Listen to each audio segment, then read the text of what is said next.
You will notice something next to me today. That glass represents the end of dry January and the start, hopefully, of an honest conversation. One of the most common questions men ask me is simple: do I need to quit alcohol to succeed on keto or carnivore? I'm not talking forever, I'm not talking symbolically, but possibly temporarily. If you actually want to understand how your body responds, that is. Now, I've done keto while drinking. I've done it without alcohol. And I've reintroduced alcohol after long breaks. See, this isn't about demonizing alcohol. This is about regaining feedback, regaining control, and developing some clarity, especially for men who don't want dogmatic bullshit. Let's talk about what actually matters. Before we talk about alcohol, though, we have to define success. If success is just eating low carb foods, then yeah, you can follow a keto style diet and still drink alcohol. But you have to know that alcohol temporarily shuts down ketone production. And that's because the liver has to deal with the ethanol first. So even if you're eating keto, you're not actively in ketogenesis during that time. And let's be honest, if your success means fat loss, metabolic repair, better recovery, and clear feedback from the body, that distinction matters. Now, what I'm about to describe is not theory. It's a pattern I've repeated over years. Same diet, same discipline. The only variable was alcohol.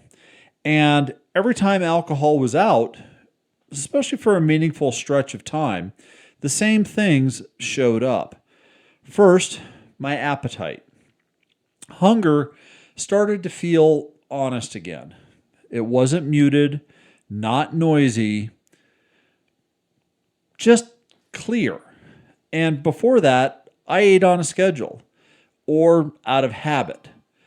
Without alcohol, hunger showed up when it should and shut off when it was satisfied. See, when appetite is distorted, men compensate with forced discipline instead of listening to feedback. Now, second, let's talk about that feedback, specifically inflammation feedback. I dealt with back acne and skin tags. Both are signs of insulin resistance and chronic inflammation. And when alcohol was out, they didn't magically disappear, but they quieted down. I had fewer flare-ups, cleaner recovery, and that's feedback that most men ignore because it doesn't show up on the scale in the bathroom. Now, the third thing is worth clarifying, and it's my taste sensitivity. It did not improve because I quit alcohol, not alone. It improved when I actually went keto back in July of 2018. Removing sugars and refined carbs is what reset my palate. For me, that is when flavors changed. Wine stopped tasting overly sweet. Food stopped needing intensity, right? Alcohol came out later because of the sugar content, not because it was alcohol, though. And here's the important part. When alcohol was removed after keto, that sensitivity stayed sharp. And when alcohol was reintroduced after long breaks, the contrast became obvious. I mean, nuance stood out. Not because alcohol creates clarity, but because the absence let clarity show up. See, keto restored my palate.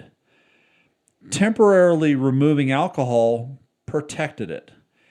And here's where a lot of men get stuck. We upgrade alcohol quality and call it control. Fancy craft beer, high-end wine, expensive, better whiskey.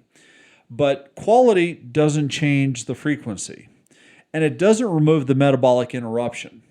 See, when alcohol is always present, you never know what's progress and what's interference.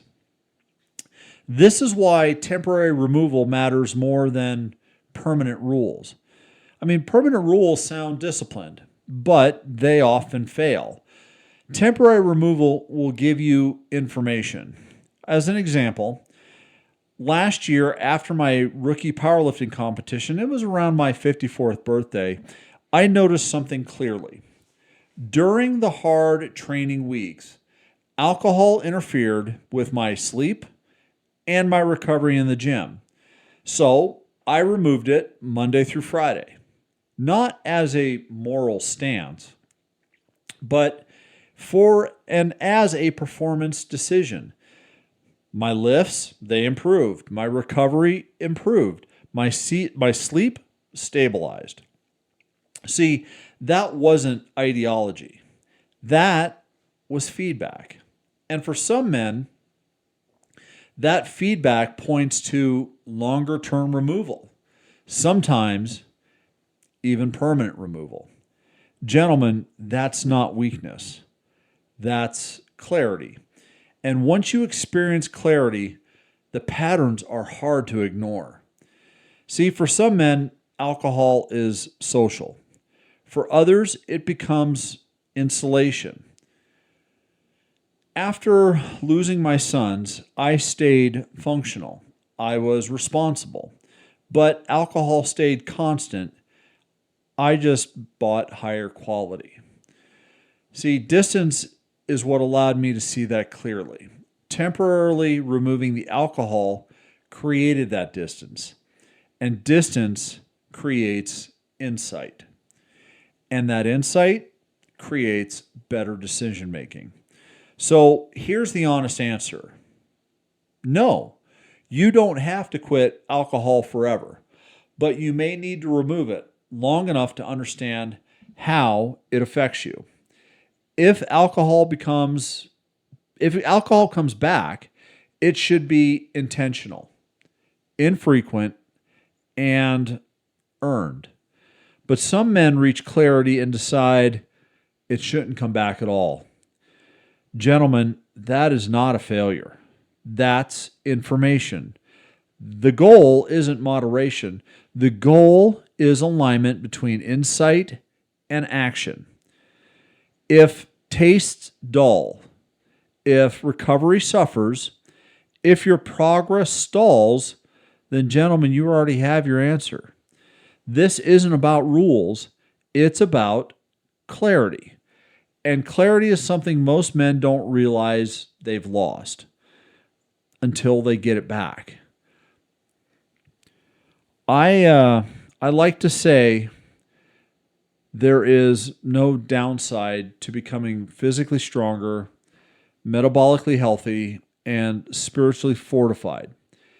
And if this particular conversation helped you think more clearly about the feedback that alcohol gives and your body gives, consider subscribing to the channel, please. This is what the channel is about. I want to thank you for being here, and God bless.